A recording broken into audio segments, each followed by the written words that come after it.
my next talk, Vascular Access Complications, Endovascular Treatment. Just some facts. In Germany, we have about 60,000 dialysis patients. One dialysis costs 170 euros. So this means per year 25,000 euros just for dialysis. This amounts to more than 1.5 billion euros per year. And we do not have included here the treatment costs for vascular access complications. So I think it cannot be pointed out enough that early detection and treatment is vital. The usual access for intervention, you have the venous access, which can be done retrogradely or anterogradely, just depending on the site of your stenosis or thrombosis. The arterial access usually is not done because you do have the problem of embolization into the distal arteries. If you do the intervention, always use a sheath. As you may probably know, access stenosis is the most common cause for subsequent thrombosis. It usually is in the venous outflow tract in the native AV fistula and in the proximal venous anastomosis in grafts. Treatment is PTA. This is a treatment of choice. If you recanalize a stenosis, I would suggest using a hydrophilic guide wire, which is steerable and where you can steer through the stenosis segment. Balloon length is variable. You can use 2 or 4 centimeter length balloons, and diameter also is dependent on the site. In the lower arm, 4 to 6 millimeters; in the upper arm, 7, 8 millimeters, and centrally you can go up all the way to 40 millimeter balloons. So once you have advanced the balloon catheter into the segment, you should dilate with manometric pressure monitoring. You can do it by hand, but if you dilate for 30 or 45 seconds, then 10 or 12 atmospheres will be quite difficult to obtain by hand. For highly resistant lesions, there is a possibility of using high pressure balloons, which can go up to 20 or 30 even atmospheres. We usually apply 2,000 to 5,000 units of heparin during the intervention. Problems which may arise with PTA are, of course, a hematoma at the puncture site. In less than 2%, we notice venous rupture. There may be potential pseudoaneurysm development. Usually, if you have a venous rupture, it can be controlled very well by prolonged balloon inflation for 2 or 3 minutes. Then usually the extravasation will stop. If that doesn't stop, then you do need a stent which has to be implanted. Shunt infection is only very rarely seen, and technical success is way above 90%. Reported primary patency rates are about 50% at 1 year, and cumulative patency rates even 80%. And as you know, there's a significant decrease in the rate of fistula thrombosis and improvement in access patency when you treat the stenosis in time. Next. So what are the alternatives? Now you know standard balloons. I talked about high pressure balloons, and lately you may have heard of cryoplasty, cutting balloon, or even brachytherapy. Cryoplasty, this balloon, it uses liquid nitrous oxide for inflation, and when the liquid expands into gas, it inflates the balloon to 8 atmospheres. And when there is this phase change from liquid to gas, the balloon temperature is lowered to minus 10 degrees Celsius. And the treatment time is about 20 seconds. And in the balloon sizing should be 1-to-1 vessel to balloon. Whereas when you dilate with a normal balloon, the balloon should be 10 to 20% larger than the vein that you want to dilate. The theory behind cryoplasty is that you have a different plaque response with more uniform dilation of the vessel and less injury of the vessel. It is supposed to protect against elastic recoil, and the apoptosis is supposed to lead to reduction of a new intima formation. There's been very few in the literature, very few mentioning in the literature regarding cryoplasty. There is one from 2005 which showed that the time to stenosis or thrombosis in a graft was increased from a mean of 3 to more than 16 weeks. However, if you read this paper carefully, you will see that it was only applied in 5 patients. Here, one of our own patients where we have a long segment stenosis, as you see here, which did not respond very well to usual PTA. So we did cryoplasty. It's a typical formation of the cryoplasty balloon here, and the primary result was excellent. However, this patient came back 5 times within 6 months. We treated it all again with cryoplasty, and restenosis was seen within a couple of weeks, so we stopped using this cryoplasty balloon. But remember, this is only personal experience. On the other hand, a cutting balloon, which you see here, it is a normal balloon which has 3 or 4 blades attached to the balloon here. And it is supposed that there is a controlled dilatation and controlled rupture of the vessel here, which also is supposed to lead to less neointimal formation. Next. There has been a larger study on cutting balloon angioplasty, which has just been published in 2007. And there we saw very good technical success rates. And what is really striking, you know that if you dilate a stenosis in a patient, the patient usually says that it's painful. And with a cutting balloon, you have a lot less pain, which the patient is telling you about. Also, primary patency rates were pretty good at 2 years with 34% and assisted even at 2 years at 50%. So the conclusion of this working group was that it has high technical and low complication rates. Next. I'm showing you this example of one of our patients here with an AV fistula near the anastomosis, and we had a multiple pearl string-like stenosis here, which also could not be treated by normal PTA balloons. This was the result after a couple of PTA rounds, and so we decided to use the cutting balloon, a 5 millimeter diameter with 20 millimeter length, and this was the final result. So I think if you use one of the newer techniques, the cutting balloon has more potential than cryoplasty. A short word also on vascular brachytherapy. It is supposed to decrease restenosis. It has been proven to be significantly decreasing coronary stenosis.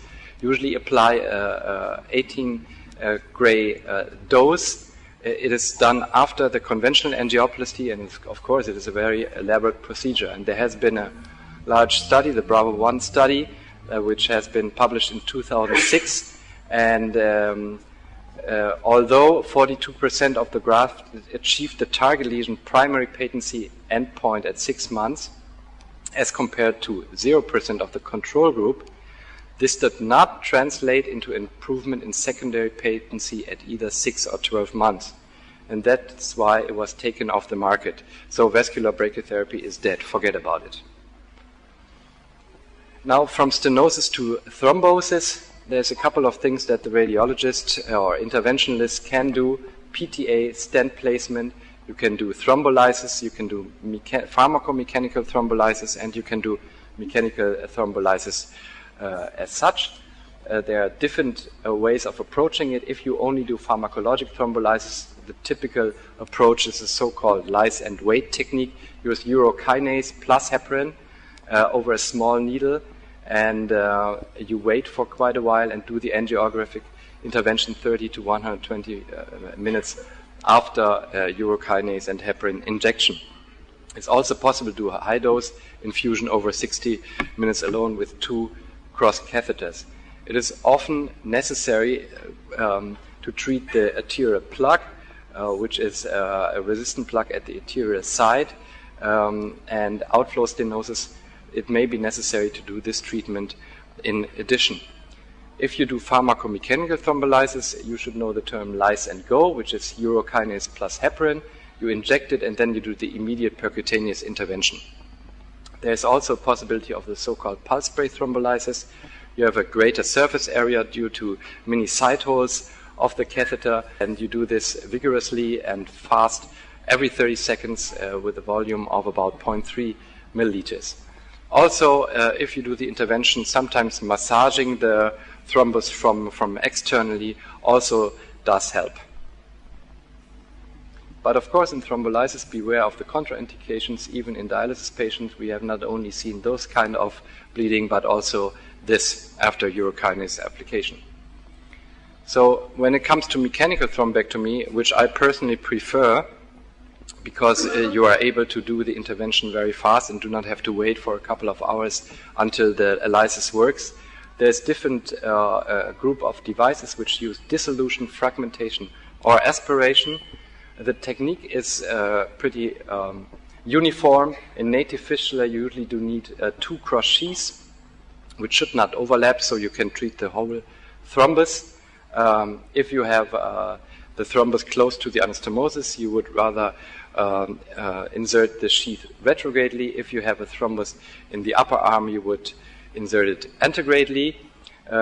I would suggest using a straight guide wire in combination with a multi-purpose catheter to go through the thrombus and to not hurt the vessel. Aspiration thrombectomy is usually a wide lumen catheter, 7 to 9 French. You do need 2 sheaths for aspiration thrombectomy, and you do a steady suction with a large syringe. This has been proposed by Dr. Turmel from France. It is a very good method for getting the thrombus out, but it may take you more than an hour or an hour and a half to get all the thrombus into the catheter. A mechanical thrombectomy device, which was developed by Schmitz-Rode, it does look like a pigtail catheter. It is an over-the-wire device, so the guide wire goes over here, and you have the pigtail configuration here, and you just turn the catheter by hand, and you can really get the thrombus macerated quite fast with this. Some data published showed that technical success was excellent. What I forgot to say about the Schmitz-Rode catheter is also that it is comparatively cheap to all the other mechanical thrombectomy devices as this one, the so-called percutaneous thrombolytic device, which uses a rotator drive unit and has got baskets of 9 or 15 millimeters. Also shows good technical success and good primary patency rates. It's an over-the-wire device. It works very well, but as I said before, it's 3 or 4 times more expensive than maybe the pigtail catheter. An example of a patient with a rethrombosis 7 days after a PTA of a stenosis. You see that the thrombus starts here, a very large thrombus. You cannot depict the course of the outflow vein. We use the PTD, which I introduced to you before, for thrombectomy, and this is the final result. You usually have the thrombus at the tip of this device. You have to clean it every once in a while if you want to get the whole thrombus out and not in the heart. So what you should know about mechanical thrombectomy devices are they should have proven efficiency, they should be safe. The smaller the device size, the better it is. I think it shouldn't be larger than 7 French nowadays. It should be an over-the-wire device, it should be flexible, and it should be as cheap as possible. As I said. Okay, next slide, please. When it comes to declotting, the techniques I showed you, each technique has its advantages and disadvantages. The success rates are similar as reported from surgery, although you all should know that there are no randomized trials available directly comparing those 2 methods. You should know that you should always depict the complete access, including the central vasculature, before the intervention. Always treat the underlying stenosis, and always choose the approach that allows treatment of the complete access. Some of our own data, we had 54 patients with 81 episodes of thrombosis. Estimated occlusion time was more than a day, and thrombus length was very variable from 1 to 40 centimeters. And when you... No, oh, go back, sorry. When you look at this slide, you can see that a short segment thrombus can very easily be treated by PTA alone. In case of a long segment thrombus, you do need mechanical thrombectomy. In some cases, we also use pharmacomechanical thrombolysis, but usually mechanical thrombectomy will suffice. Our mean follow-up period was 13 months, and technical success was overall almost 90%, and you see that the treatment of the short segment thrombosis is of course more successful than the long segment thrombosis.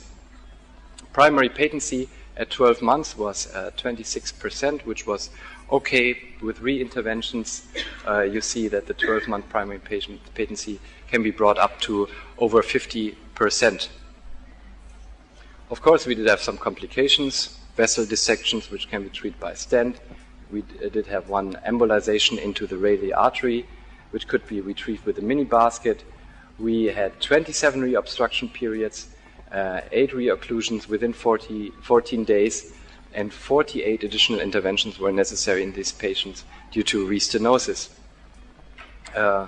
Further known complications aside from arterial embolization and vessel perforation are of course bleeding and hematoma, and some people always talk about the pulmonary embolism, which may be possible from mechanical thrombectomy, that the thrombus is pushed centrally all over. There have only been 6 fatal cases reported so far, and studies show that the thrombus load is usually less than 5 milliliters, and that should not usually lead to pulmonary embolism or heart failure. So what are the contraindications for the radiologist or the interventionalist? Long segment or multiple arteriostenosis, of course active infection, and non-maturated fistula. However, we do see more and more people with non-maturated fistula which are introduced to our unit as well. So finally, the thrombosis in native fistula is less frequent than in grafts. We do have good technical results interventionally.